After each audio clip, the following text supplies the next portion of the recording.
Robo news robo news కి స్వాగతం. ఈ రోజు వార్త. కొమురం భీం 1901 అక్టోబరు 22, 1940 అక్టోబరు 27 తెలంగాణ విముక్తి కోసం అసఫ్ జహీ రాజవాసానికి వ్యతిరేకంగా పోరాడిన ఆదిలాబాద్ జిల్లాకు చెందిన గిరిజనోద్యమ నాయకుడు. 1. ఇతను ఆదిలాబాద్ అడవులలో గోండు కుటుంబంలో జన్మించారు. గిరిజన గోండు తెగకు చెందిన కొమరం చిన్ను, సోంబాయి దంపతులకు ఆదిలాబాద్ జిల్లా, ఆసిఫాబాద్ తాలూకాలోని సంకేపల్లి గ్రామంలో 1901 సంవత్సరంలో జన్మించాడు. 2. 15 ఏళ్ల వయసులో అటవీశాఖ సిబ్బంది జరిపిన దాడిలో తండ్రి మరణించగా, కొమరం కుటుంబం కరిమెర ప్రాంతంలోని సర్దాపూర్కు వలస వెళ్ళింది. కొమరం భీం నిజాం ప్రభుత్వానికి వ్యతిరేకంగా గొరిల్లా శైలిలో పోరాడాడు. ఇతను అడవిని జీవనోపాధిగా చేసుకొని, అన్ని రకాల నిజాం అధికారాలను, అనగా న్యాయస్థానాలు, చట్టాలు, తోసిపుచ్చాడు. అతను నిజాం నవాబ్ సైనికులకు వ్యతిరేకంగా ఆయుధాలు తీసుకున్నాడు.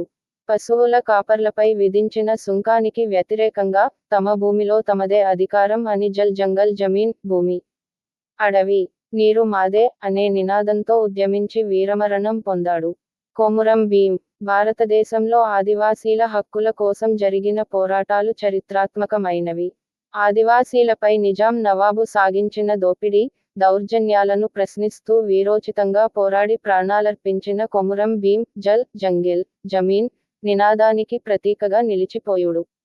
కొండ కోనల్లో ప్రకృతితో సహజీవనం సాగించే ఆదివాసీ ప్రజలకు అడవిపై హక్కు సామాజిక న్యాయంలో భాగమని నినదిస్తూ 1928 నుంచి 1940 వరకు రణబేరి మోగించిన కొమరం భీం నైజాం సర్కార్ గుండెల్లో సింహ స్వప్నంగా మారిన పోరాటయోధుడు.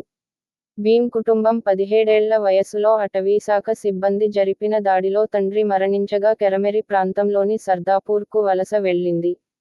అక్కడ వాళ్లు సాగుచేసుకుంటున్న భూమిని సిద్దిఖీ అనే జమీందారు ఆక్రమించుకోవడంతో ఆవేశం పట్టలేని భీం అతన్ని హతమార్చి అస్సాం వెళ్లిపోయాడు.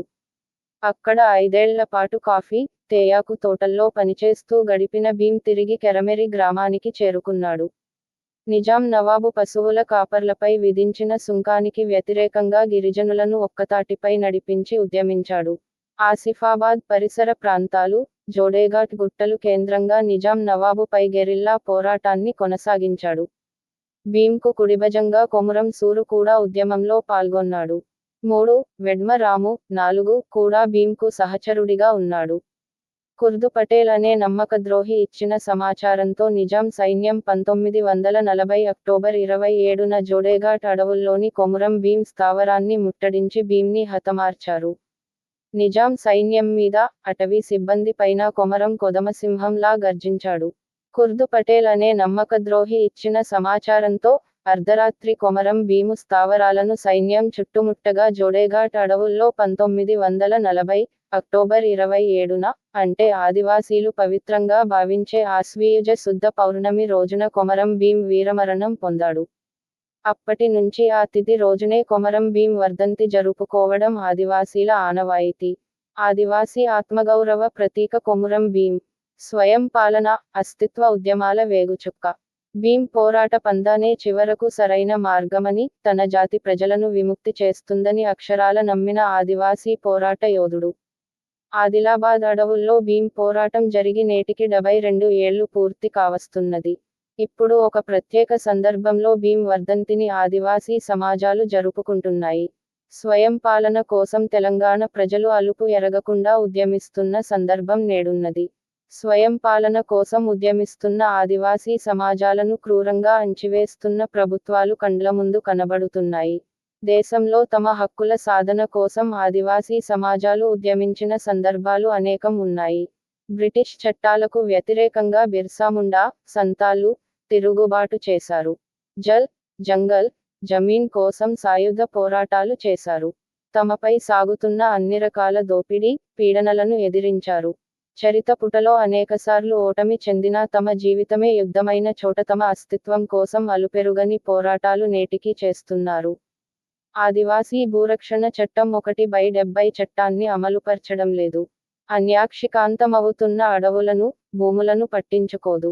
గోండు తెగకు సంబంధించిన ప్రధాన్, తోటి, మన్నే, కోయ, కోలం తెగలే కాకుండా నాయక్పూర్, ఆంధ్ర ఇతర ఆదివాసీ తెగలు ఆదిలాబాద్లో నివసిస్తున్నాయి.